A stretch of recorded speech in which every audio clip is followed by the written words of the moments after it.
दोस्तों नमस्कार। आज के इस वीडियो में हम कक्षा 10वीं के हिंदी गद्य खंड से जयशंकर प्रसाद द्वारा लिखी गई उनकी प्रसिद्ध कहानी ममता लेकर आए हैं। दोस्तों अगर आप हमारे चैनल पर पहली बार आए हैं तो वीडियो को लाइक करें, चैनल को सब्सक्राइब करें तथा बेल आइकन को प्रेस करें ताकि नोटिफिकेशन आप तक पहुंच सके। दोस्तों तो चलिए अपने पुराने अंदाज में बिना किसी देरी के शुरू करते हैं। आप ध्यान दीजिएगा। ममता दीजिएगा। रोहतास दुर्ग के प्रकोष्ठ में बैठी युवती ममता स्वर्ण के तीक्ष्ण गंभीर प्रवाह को देख रही है। रोहतास दुर्ग का मतलब किला। तो रोहतास किले के प्रकोष्ठ यानी किले का सामने का कक्ष, कमरा, कह लीजिए बरामदा में बैठी युवती ममता में एक युवती यानी जो युवावस्था को प्राप्त कर चुकी हो, युवती ममता एक युवती है जिसका नाम ममता है। वह सोन अर्थात सोन नदी के तीक्ष्ण का मतलब होता है तेज, गंभीर प्रवाह को देख रही है। प्रवाह यानी बहाव को देख रही है। कहने का मतलब यह है कि रोहतास दुर्ग के सामने सोन नदी बह रही है और उस रोहतास दुर्ग के किले के बरामदे में एक युवती ममता बैठी हुई है और वह सोन नदी के तेज और गंभीर प्रवाह को ध्यान से देख रही है। ममता विधवा थी। जो युवती ममता थी वह एक विधवा स्त्री थी। उसका यौवन, विधवा यानी जिसके पति की मृत्यु हो चुके, तो ममता विधवा थी। ममता एक विधवा स्त्री थी। उसका यौवन और उसका जो यौवन था, यौवन का मतलब बोलचाल की भाषा में समझ लीजिए जवानी, स्वर्ण के समान ही उमड़ रहा था। ममता विधवा थी, उसका यौवन स्वर्ण के समान ही उमड़ रहा था। स्वर्ण यानी सोन नदी। तो कहने का मतलब यह है कि जैसे सोन नदी में जल उमड़ते हुए उफनाते हुए बह रही थी, वैसे ही ममता का यौवन भी पूरे उफान पर था। मन में वेदना का मतलब कष्ट। ममता के मन में कष्ट थी। मस्तक में आंधी का मतलब मस्तक में यानी मस्तिष्क में विचारों की आंधी, विचारों की उथल पथल। ममता के मन में कष्ट था, मस्तक में आंधी अर्थात मन स्थिर नहीं था। मन में तरह तरह के विचार आ रहे थे। आँखों में पानी की बरसात लिए। ममता एक विधवा थी, इसलिए उसके आँखों से पानी की बरसात लिए, यानी जो आंसू थे वे बरसात लिए, बरसात जैसे बरसते रहते थे, गिरते रहते थे। वह सुख के कंटक शयन में विकल थी। वह रोहतास दुर्ग के पति के मंत्री चूड़ामणि की अकेली दुहिता थी। तो देखिए, वह सुख के कंटक शयन में विकल थी। कैसा शयन? कंटक शयन यानी कांटे रूपी शयन, कांटों का शयन, शया जिसपे सोया जाता है। तो वह सुख के कंटक शयन में विकल थी। विकल यानी विवश थी। तो कहने का मतलब यह है कि ममता के पास भोग विलास, सुख सुविधा के सभी संसाधन उपलब्ध थे, फिर भी ममता सुखी नहीं थी। क्यों? क्योंकि ममता एक विधवा स्त्री थी। वह रोहतास दुर्ग पति के मंत्री चूड़ामणि की अकेली दुहिता थी। जो वह युवती ममता थी वह रोहतास दुर्गपति यानी रोहतास दुर्ग के राजा के मंत्री चूड़ामणि की अकेली दुहिता थी। दुहिता का अर्थ होता है पुत्री, बेटी। तो ममता उसी रोहतास दुर्ग के जो राजा थे उन्हीं के मंत्री चूड़ामणि की अकेली दुहिता थी, यानी इकलौती पुत्री थी। फिर उसके लिए कुछ अभाव होना असंभव था। ममता एक मंत्री की पुत्री थी, इसलिए उसके जीवन में कुछ अभाव होना यानी किसी प्रकार की कमी होना असंभव था। परंतु वह विधवा थी। ममता के पास सब कुछ थे, कोई कमी नहीं थी। धन दौलत ऐश्वर्य सुख सुविधा सभी थे, परंतु वह विधवा थी, लेकिन ममता एक विधवा थी। आगे देखिए, हिंदू विधवा संसार में सबसे निराश्रय प्राणी है। लेखक लिखते हैं कि जो हिंदू विधवा स्त्री होती है वह संसार में सबसे निराश्रय प्राणी है। निराश्रय, निराश्रय यानी जिसका कोई आश्रय न हो, कोई सहारा न हो। तब उसकी विडंबना का अंत कहाँ? तो फिर उसकी विडंबना का, दुख का, कष्ट का अंत कहाँ था? अर्थात ममता विधवा थी और विधवा, हिंदू विधवा संसार में सबसे बेसहारा तुच्छ प्राणी मानी जाती हैं। तो फिर उसके दुख का, कष्ट का कहाँ अंत होने वाला था? आगे देखिए,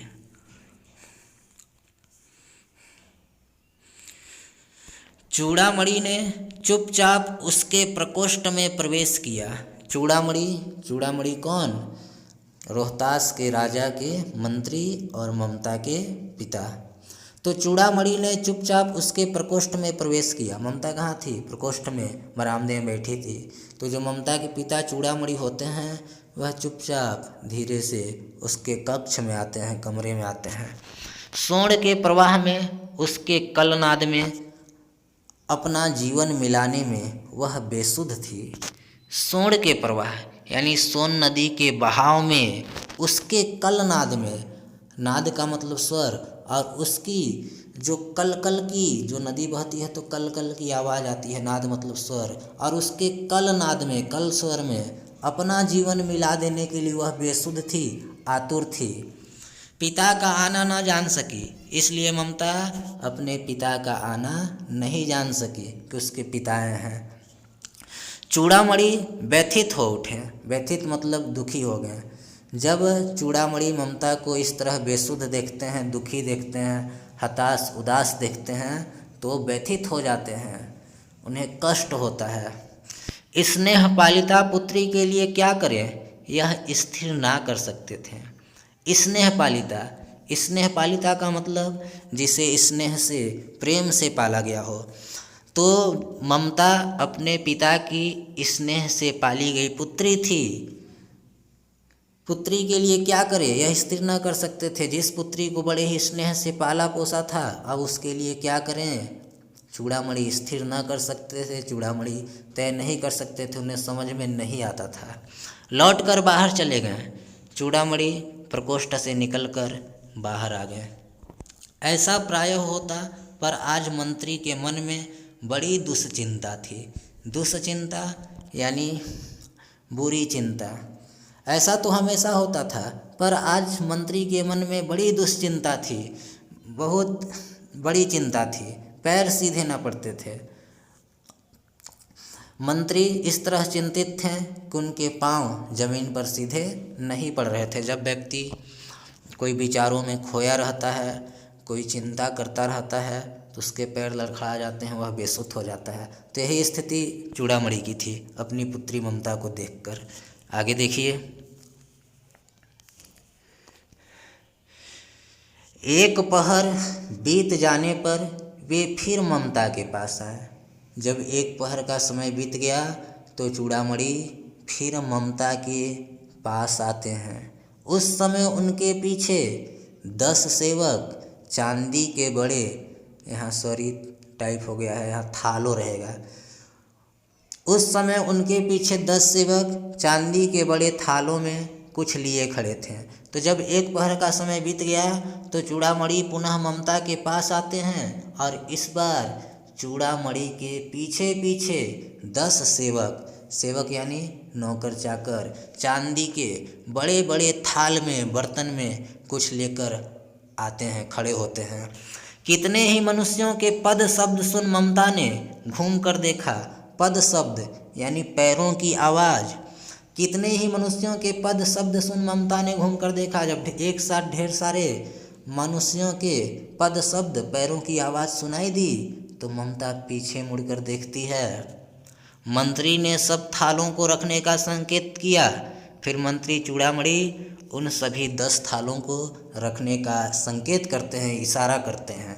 अनुचर थाल रखकर चले गए। अनुचर का मतलब सेवक, नौकर। और जो सेवक थे वे चांदी के वे 10 बड़े बड़े थालों को वहीं ममता के पास रखकर चले जाते हैं। आगे देखिए, ममता ने पूछा, यह क्या है पिताजी? फिर ममता पूछती है कि यह पिताजी क्या है, इसमें क्या है? तेरे लिए बेटी उपहार है। तो चूड़ामणि कहते हैं, ममता यह तुम्हारे लिए उपहार है। कहकर चूड़ामणि ने उसका आवरण उलट दिया। आवरण का मतलब पर्दा। जो ये थाल थे वे पर्दे से ढके हुए थे, कपड़े से ढके हुए थे। आवरण मतलब पर्दा होता है, कवर। तो तेरे लिए बेटी उपहार है कहकर चूड़ामणि ने थालों का आवरण, पर्दा उलट दिया। स्वर्ण का पीलापन उस सुनहरी संध्या में विकीर्ण होने लगा और उस थाल में जब उसकी आवरण को पलटा गया, पर्दा को हटाया गया, तो उसमें सोने थे और जो स्वर्ण थी उसकी पीलापन, उसकी चमक उस सुनहरी संध्या में विकीर्ण होने लगी, फैलने लगी। ममता चौंक उठी, इतना स्वर्ण यह कहाँ से आया? तो जब ममता एक साथ इतना स्वर्ण देखती है तो चौंक पड़ती है, इतना स्वर्ण यह कहाँ से आया? और बोलती है, इतना सारा स्वर्ण सोना यह कहाँ से आया? अपने पिता चूड़ामणि से पूछती है। आगे देखिए, तो चुप रहो ममता, यह तुम्हारे लिए है। तो चूड़ामणि कहते हैं, जब ममता पूछती है इतना सोना कहाँ से आया, तो चूड़ामणि जवाब देते हैं, ममता चुप रहो, यह तुम्हारे लिए है, यह सब तुम्हारे लिए हैं। कहाँ से आए यह मत पूछो, बस इसे स्वीकार करो। तो ममता कहती है, तो क्या आपने मलेच्छ का उत्कोच स्वीकार कर लिया? मलेच्छ यानी दुष्ट। तो ममता कहती है, तो क्या पिताजी आपने उस मलेच्छ का उत्कोच मतलब घूस या रिश्वत स्वीकार कर लिया, अपना लिया? आपने उस दुष्ट से उसके रिश्वत को प्राप्त कर लिया, ले लिया? पिताजी यह अनर्थ है, अर्थ नहीं। ममता कहती है, पिताजी यह अनर्थ है, अर्थ नहीं। अर्थ का मतलब क्या होता है? धन दौलत, पैसा, मुद्रा, द्रव्य। तो ममता कहती है, पिताजी यह अनर्थ है, अर्थ नहीं। यह अर्थ नहीं है, अनर्थ है, लौटा दीजिए, आप इसे लौटा दीजिए, वापस कर दीजिए पिताजी। हम लोग ब्राह्मण हैं, इतना सोना लेकर क्या करेंगे?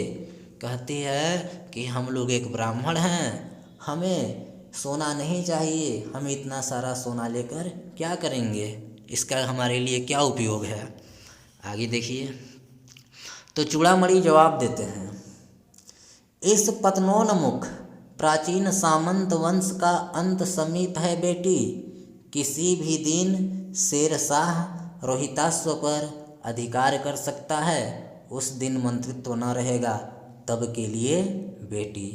तो जब ममता पूछती है कि इतना सारा स्वर्ण कहाँ से आया, तो उसी बात का उत्तर देते हैं चूड़ामणि कि इस पतनोन्मुख, पतन उन्मुख यानी पतन की ओर, विनाश की ओर जाने वाली प्राचीन सामंत वंश का अंत समीप आ गया है बेटी।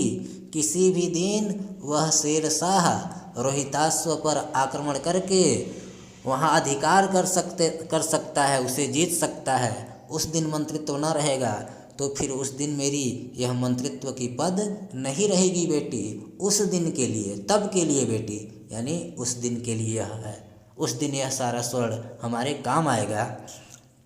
आगे देखिए, तो ममता कहती है, हे भगवान, तब के लिए, विपद के लिए, कि हे भगवान, तब के लिए, उस समय के लिए, विपद के लिए, विपत्ति के लिए इतना आयोजन, पहले से इतना आयोजन, इतना तैयारी, परम पिता की इच्छा के विरुद्ध इतना साहस। परम पिता इच्छा के विरुद्ध इतना साहस का तात्पर्य उस ईश्वर की इच्छा के विरुद्ध इतना साहस, इतना हिम्मत।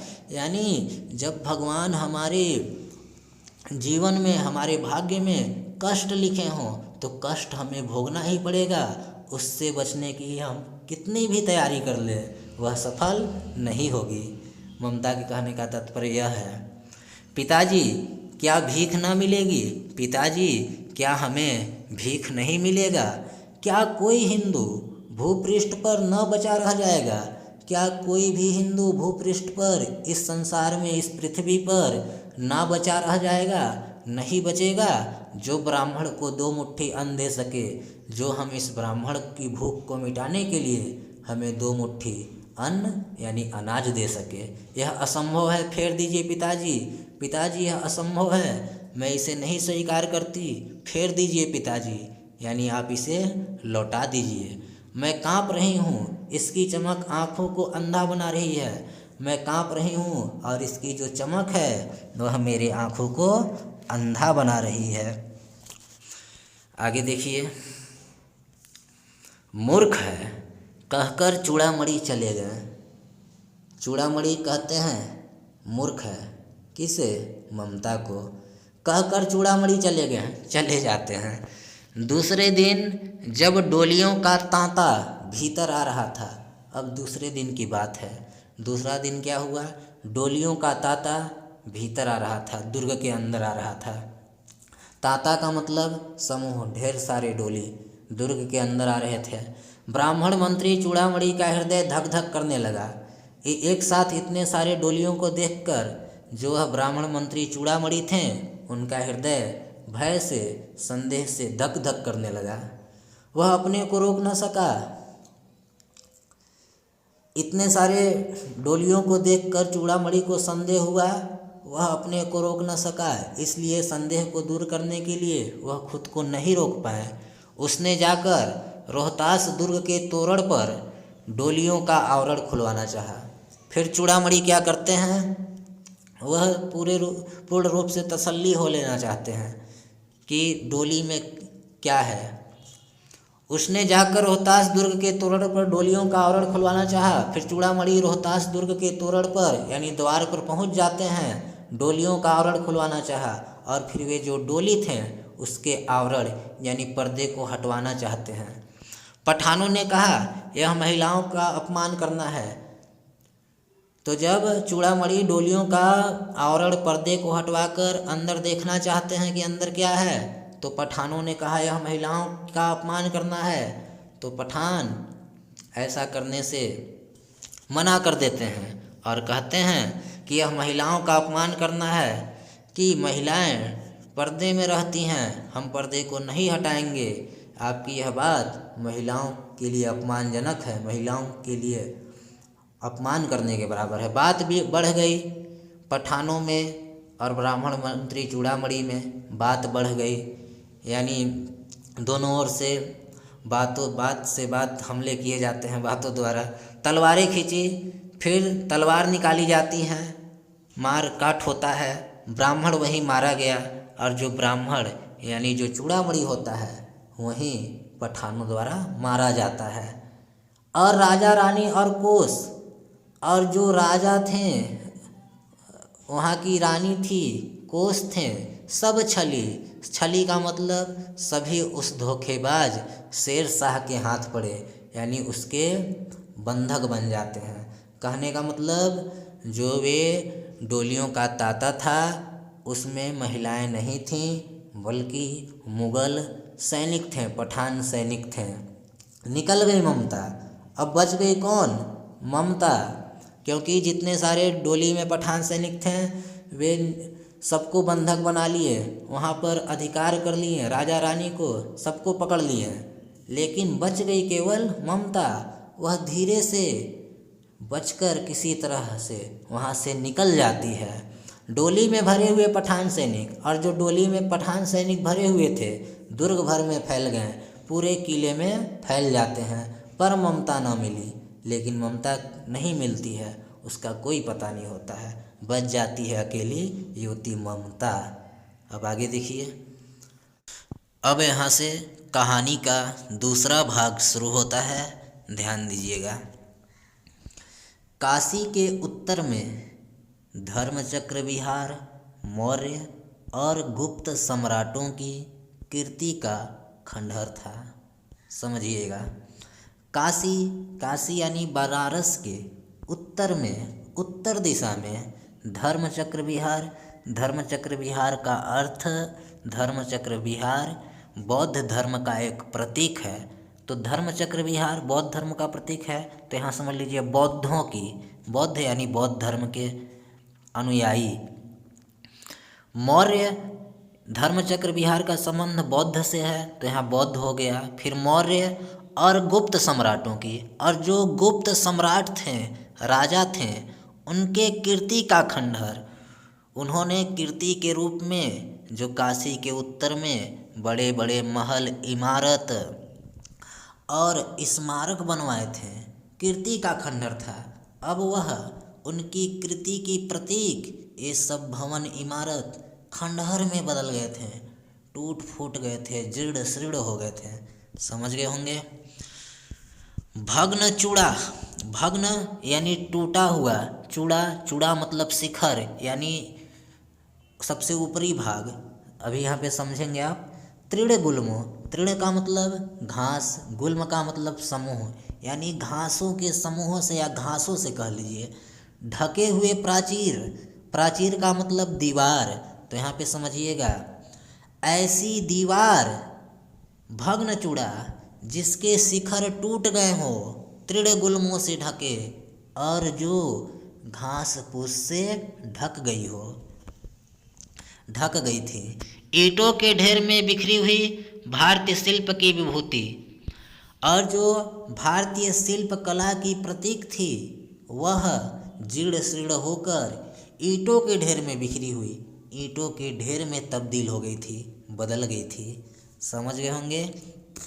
ग्रीष्म की चंद्रिका में अपने को शीतल कर रही थी, और जो वह वातावरण था वह ग्रीष्म काल की चांदनी रात थी, और चंद्रिका में, और चांदनी, चंद्रमा की चांदनी अपने अपने को शीतल कर रही थी, और वह जो क्षेत्र था चांदनी रात में चंद्रमा की शीतल किरणों से खुद को शीतल कर रही थी। ऐसा वहाँ का वातावरण था।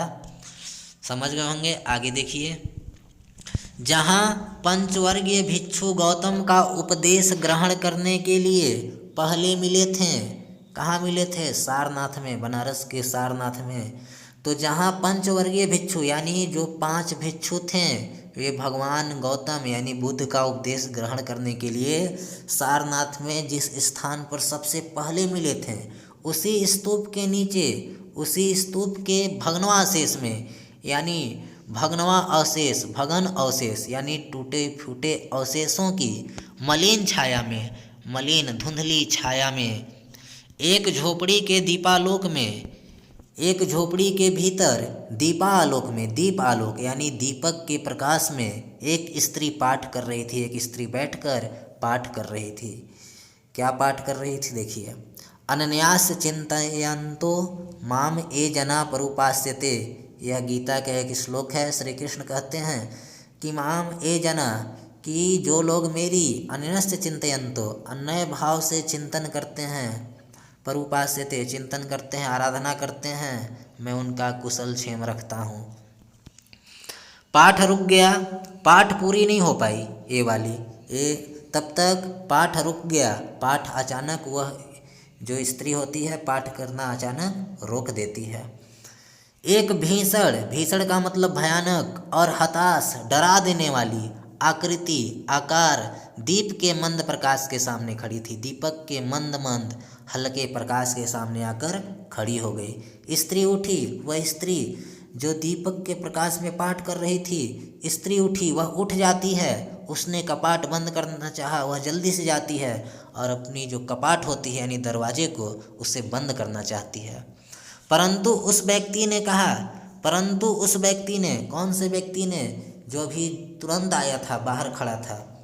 उसने कहा, माता, उस स्त्री से कहा कि माता मुझे आश्रय चाहिए। आश्रय मतलब स्थान चाहिए, मैं यहाँ ठहरना चाहता हूँ, रुकना चाहता हूँ। तुम कौन हो? वह स्त्री पूछती है कि तुम कौन हो, मैं तुम्हें नहीं जानती। स्त्री ने पूछा, स्त्री ने पूछा तो वह आगंतुक व्यक्ति कहता है, मैं मुगल हूँ, कि मैं एक मुगल हूँ। चौसा युद्ध में, और चौसा के युद्ध में शेरशाह से विपन्न होकर शेरशाह से हार गया हूँ और अपनी रक्षा करना चाहता हूँ। मैं चौसा के युद्ध में शेरशाह से हार गया हूँ और भागकर अपनी रक्षा करना चाहता हूँ। इस रात अब आगे चलने में असमर्थ हूँ, रात काफ़ी हो गई है, अब मैं और आगे तक नहीं चल सकता। क्या शेरशाह से? जैसे ही उस स्त्री ने सुना कि यह शेरशाह से भागना चाहता है। तो कहती है, क्या शेरशाह से? स्त्री ने होठ काट लिए। ऐसा कहते ही वह स्त्री आश्चर्य से अपनी ओठ को काट लेती है, दबा लेती है दांतों से। हाँ माता। तो वह व्यक्ति कहता है, हाँ माता, शेरशाह से ही, परंतु तुम भी वैसे ही क्रूर हो। क्रूर मतलब अत्याचारी, जिसके अंदर दया का अभाव हो। वही भीषण रक्त की प्यास, वही निष्ठुर प्रतिबिंब तुम्हारे मुख पर भी है। वह स्त्री कहती है, जब वह व्यक्ति अपना परिचय देता है कि हाँ माता, मैं भी एक मुगल हूँ और शेरशाह से भागकर अपनी रक्षा करना चाहता हूँ, तो वह स्त्री कहती है कि परंतु तुम भी वैसे ही क्रूर हो, उसी मुगलों की तरह अत्याचारी हो, क्रूर हो, तुम्हारे अंदर दया नहीं है। वही भीषण रक्त की प्यास, और वही रक्त की प्यास तुम्हारे मुख पर दिखाई दे रही है। वही निष्ठुर प्रतिबिंब तुम्हारे मुख पर भी है, और वही निष्ठुर यानी दया रहित प्रतिबिंब तुम्हारे मुख पर भी स्पष्ट झलक रहा है। सैनिक, मेरी कुटी में स्थान नहीं है। हे सैनिक, मेरी कुटी में, मेरी झोपड़ी में तुम जैसे लोगों के रहने के लिए, ठहरने के लिए कोई जगह नहीं है। जाओ कहीं दूसरा आश्रय खोज लो, यहाँ से चले जाओ और अपने रहने का कोई दूसरा आश्रय स्थान ढूंढ लो। तो जब वह स्त्री उस व्यक्ति से ऐसा कहती है, तो वह व्यक्ति, वह सैनिक कहता है, गला सूख रहा है कि माता, बहुत प्यासा हूँ, प्यास से मेरा गला सूख रहा है। साथी भी छूट गए हैं, और हमारे जो साथी थे, साथी सैनिक थे, वे भी हमसे बिछुड़ गए हैं, और अश्व गिर पड़ा है, और मेरा जो वाहन है अश्व अर्थात घोड़ा, वो भी थक कर गिर गया है। इतना थका हूँ, इतना, मैं इतना थक गया हूँ, इतना थक गया हूँ। कहते कहते वह व्यक्ति, यह कब बोलते हुए वह व्यक्ति धम से बैठ गया, धम से जमीन पर बैठ गया, और उसके सामने ब्रह्मांड घूमने लगा। ब्रह्मांड घूमने लगा का मतलब उसको चक्कर आ गया, वहीं गिर गया, भूख प्यास से थका होने के कारण। स्त्री ने सोचा, यह विपत्ति कहाँ से आई। वह स्त्री सोचने लगती है कि यह विपत्ति, यह संकट अब कहाँ से आ गई। उसने जल दिया। फिर वह अंदर जाती है, जल लाती है, उस सैनिक को जल देती है। मुगल के प्राणों की रक्षा हुई। वह मुगल जल पीता है, उसके प्राणों की रक्षा होती है, उसकी जान बचती है। वह सोचने लगी, जल देने के बाद वह स्त्री सोचने लगती है। क्या सोचती है, देखिए, कि सब विधर्मी यानी जो धर्म के विरुद्ध उल्टा आचरण व्यवहार करता हो, वो विधर्मी। सब विधर्मी दया के पात्र नहीं। वह स्त्री सोचती है कि सभी विधर्मी दया के पात्र यानी योग्य नहीं होते। मेरे पिता का वध करने वाले आतत्यायी, ये वही आतत्यायी है, अत्याचारी हैं, वही दुष्ट लोग हैं जिन्होंने मेरे पिता का वध किया था। यानी यह जो स्त्री है, यह कौन है? यह वही ममता है जिसके पिता का मुगलों ने वध कर दिया था। घृणा से उसका मन विरक्त हो गया, इसलिए उस मुगल सैनिक को देखकर उसका मन होता है, वह घृणा से, नफरत से भर जाता है, क्योंकि मुगल पठान ही उसके पिता के हत्यारे होते हैं, और यह जो सैनिक आज उसके यहाँ आश्रय मांगता है, वह भी एक मुगल ही होता है।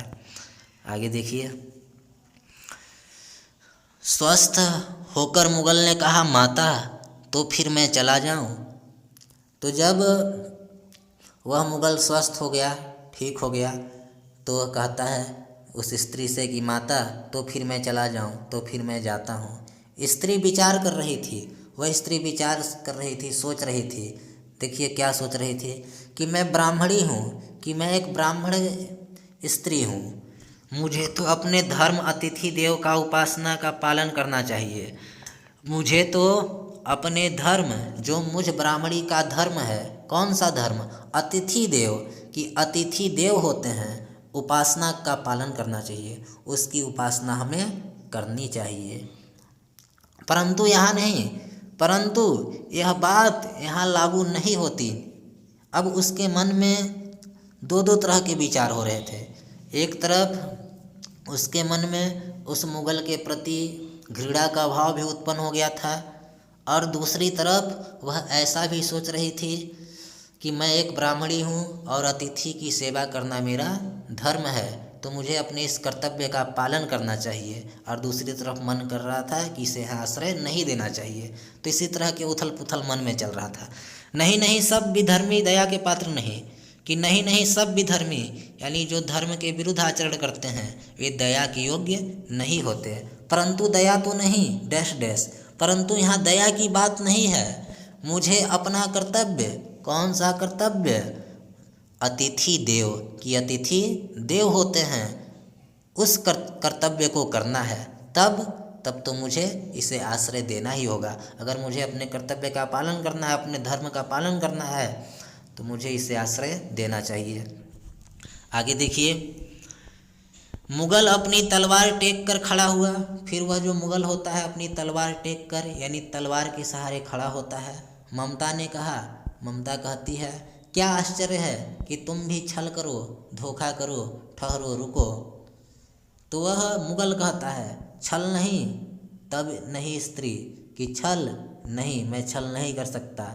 जाता हूँ तैमूर का वंशधर, मैं तैमूर का वंशधर हूँ, वंशज हूँ। स्त्री से छल करेगा, मैं स्त्री से कैसे छल कर सकता हूँ। जाता हूँ, भाग्य का खेल है, सब कुछ भाग्य का खेल है। ममता ने मन में कहा। फिर ममता मन ही मन सोचती है, यहाँ कौन दुर्ग है, कि यहाँ कौन सा किला है, यही झोपड़ी ना, यही तो बस एक छोटी सी हमारी झोपड़ी है। जो चाहे लो, मुझे अपना कर्तव्य करना पड़ेगा। तुम्हें जो चाहिए उसे ले लो, लूट लो, मुझे अपना कर्तव्य करना पड़ेगा, लेकिन मुझे अपने कर्तव्य का पालन करना होगा। तुम्हें देव के समान समझकर तुम्हारी सेवा करना होगा।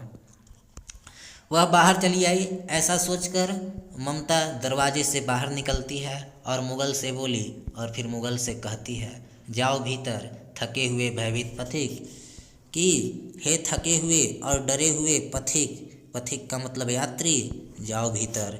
तुम चाहे कोई हो, तुम भले ही कोई हो, मैं तुम्हें आश्रय देती हूँ, मैं तुम्हें जगह देती हूँ। मैं ब्राह्मणी कुमारी हूँ, क्योंकि मैं एक ब्राह्मण स्त्री हूँ। सब अपना धर्म छोड़ दे।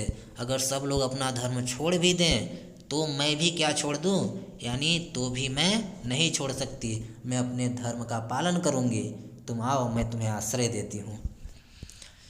आगे देखिए, मुगल ने चंद्रमा के मंद प्रकाश में वह महिमामय मुखमंडल देखा। फिर वह जो मुगल होता है चंद्रमा के मंद मंद धीमे धीमे प्रकाश में वह महिमामय, वह दयापूर्ण मुखमंडल को देखता है, उस मुख को देखता है। उसने मन ही मन नमस्कार किया और ममता को मन ही मन नमस्कार करता है, धन्यवाद देता है।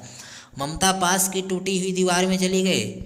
फिर ममता पास की ही एक टूटी हुई दीवार में चली जाती है और उस कमरे के अंदर थके हुए पथिक ने झोपड़ी में विश्राम किया। उस झोपड़ी में ठहरता है, वहाँ रुकता है।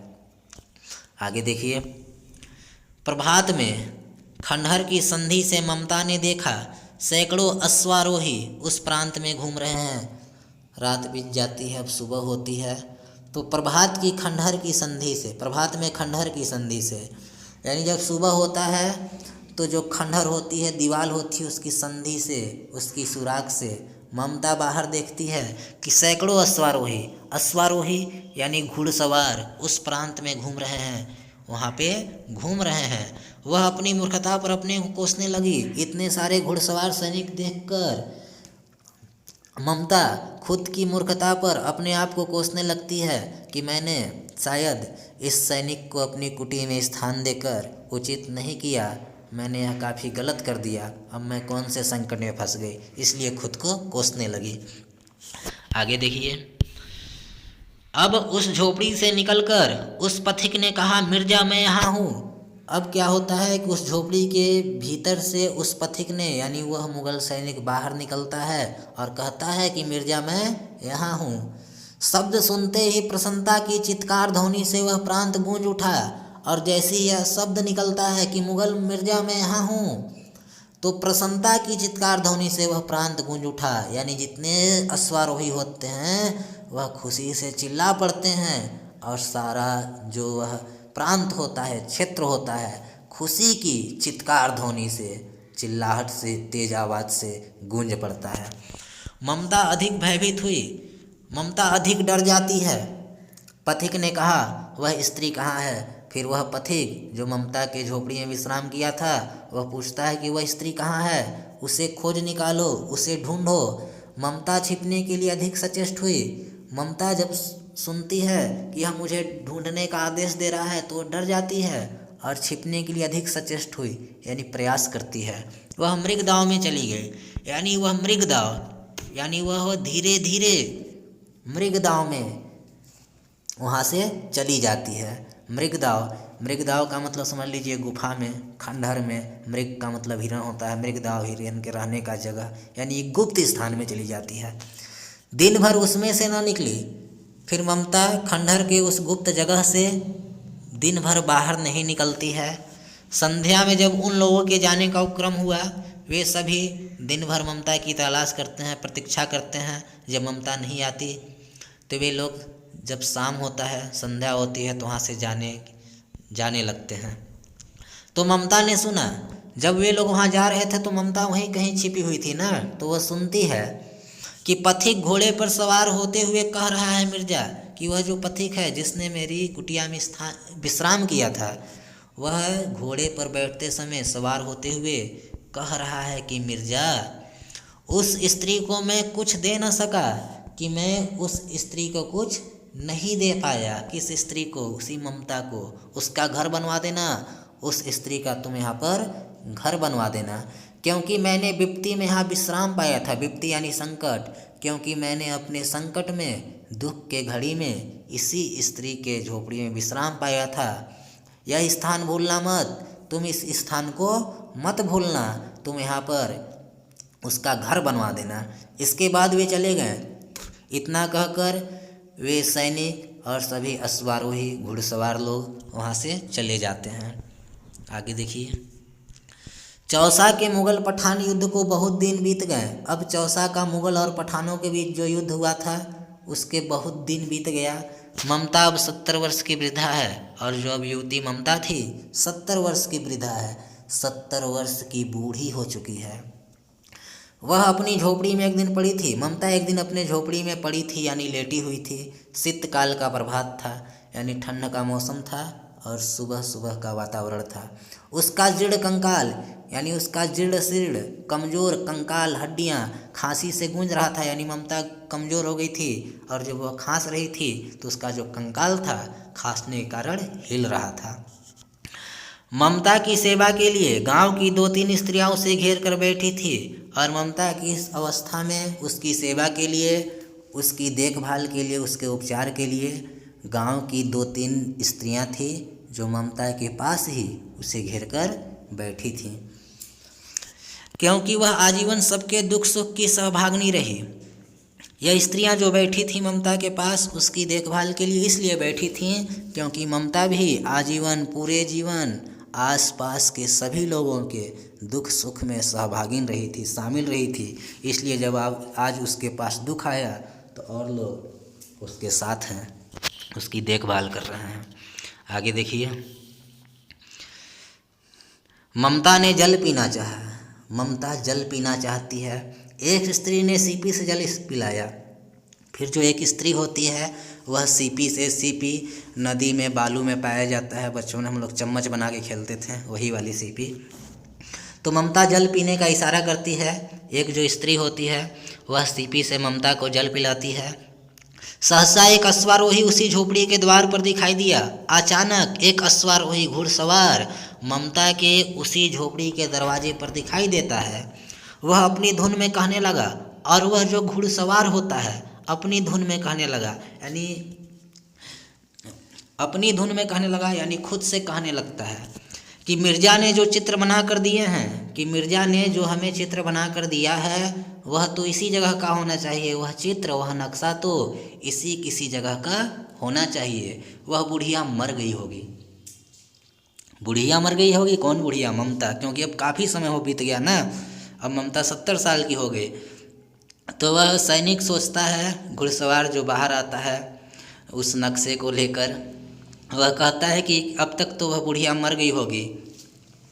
अब किससे पूछूं कि एक दिन शहंशाह हुमायूं किस छप्पर के नीचे बैठे थे। और बोलता है अब मैं किससे जाकर पूछूं कि एक दिन शहंशाह हुमायूं यहाँ पर किस छप्पर के नीचे बैठे थे। मैं किसका घर बनवाऊं? अब तो ममता इस दुनिया में वह बुढ़िया होगी ही नहीं।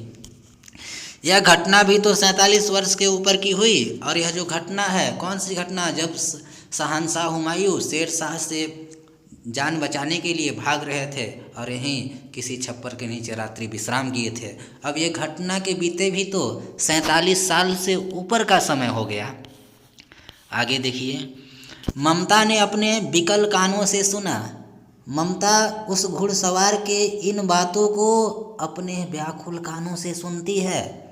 उसने पास की स्त्री से कहा कि उसे बुलाओ। ममता अपने पास की स्त्री से बोलती है कि वह जो बाहर घुड़सवार है, अश्वारोही है, उसे बुलाओ। अश्वारोही पास आया। वह घुड़सवार ममता के पास आता है। ममता ने रुक रुक कर कहा। ममता रुक रुक कर कहती है। क्यों रुक रुक कर कहती है? ममता दुर्बल हो गई है, उसका स्वास्थ्य सही नहीं है, कमज़ोर हो गई है, इसलिए वह रुक रुक कर धीरे धीरे बोलती है कि मैं नहीं जानती कि वह शहंशाह था या साधारण सा मुगल, पर एक दिन इसी झोपड़ी के नीचे वह रहा था, ठहरा था। मैं नहीं जानती कि वह साधारण व्यक्ति था या कोई शहंशाह राजा था। मैंने सुना था कि वह मेरा घर बनवाने की आज्ञा दे चुका था, और जब वह जा रहा था तो मैंने सुना था कि उसने यह आज्ञा दिया था कि मेरी इस झोपड़ी के जगह पर एक भव्य विशाल घर बनवा दिया जाए। मैं आजीवन अपनी झोपड़ी के खोदे जाने के डर से भयभीत रही, और मैं पूरे जीवन भर बस इसी बात से डरती रही कि कहीं मेरे इस झोपड़ी को गिराकर, उजाड़कर यहाँ महल न बना दिया जाए। क्यों? क्योंकि ममता को अपने झोपड़ी से ही अधिक प्यार था, उसे महल नहीं चाहिए था। भगवान ने सुन लिया, मैं आज इसे छोड़ जाती हूँ। ममता कहती है, भगवान ने मेरी विनती सुन ली, मेरी झोपड़ी बचा ली, मैं आज इसे छोड़ जाती हूँ। मैं आज इस अपनी झोपड़ी को छोड़कर जा रही हूँ। तुम इसका मकान बनाओ या महल। अब तुम इसका मकान बनाओ या महल। अपने चिर विश्राम गृह में जाती हूँ। अब मैं अपने चिर विश्राम गृह में चली जा रही हूँ। चिर विश्राम गृह यानी अनंत काल तक सोने का घर, यानी मृत्यु। अब मैं मृत्यु को प्राप्त कर रही हूँ, कहने का तात्पर्य यह हुआ। अब आगे देखिए, वह अश्वारोही अवाक खड़ा था। ममता की इन बातों को सुनकर वह जो घुड़सवार था अवाक खड़ा था, आश्चर्यचकित होकर देख रहा था। बुढ़िया के प्राण पक्षी अनंत में उड़ गए, और उस बुढ़िया, उस स्त्री ममता के जो प्राण पक्षी थे, यानी जो प्राण थे, वह अनंत में उड़ गए, आकाश में उड़ गए। वहाँ यानी ममता की मृत्यु हो गई, उसके प्राण पक्षी आकाश में उड़ गए, यानी ममता के प्राण निकल गए, ममता ने प्राण त्याग कर दिया। वहाँ एक अष्टकोण मंदिर बना और उस पर शिलालेख लगाया गया। फिर ममता के उस झोपड़ी के स्थान पर एक बहुत सुंदर, एक बहुत भव्य अष्टकोण मंदिर बनाया गया और उस पर शिलालेख लगाया गया। और वह जो मंदिर था उस पर शिलालेख लगाया गया। शिलालेख यानी जो पत्थर का नहीं होता है, जिसमें कहीं इमारत में जैसे देखे होंगे सरकारी भवन लगाकर शिलालेख पत्थर से लिख दिया जाता है, पत्थर में, वही शिलालेख। तो उस मंदिर पर एक शिलालेख लगाया गया कि सातों देश के नरेश हुमायूं ने, कि सातों देश के राजा हुमायूं ने, नरेश का मतलब राजा, एक दिन यहाँ विश्राम किया था, एक दिन इस स्थान पर विश्राम किए थे। और उस हुमायूं के पुत्र अकबर ने उसकी स्मृति में, उसकी याद में यह गगनचुंबी मंदिर बनवाया है, इमारत बनवाया है। पर उसमें ममता का कहीं नाम नहीं, किंतु उस शिलालेख में ममता का कोई नाम, कोई वर्णन नहीं था। कहानी समाप्त होती है। वीडियो पसंद आया होगा, वीडियो को लाइक कीजिएगा, चैनल को सब्सक्राइब कीजिएगा। धन्यवाद।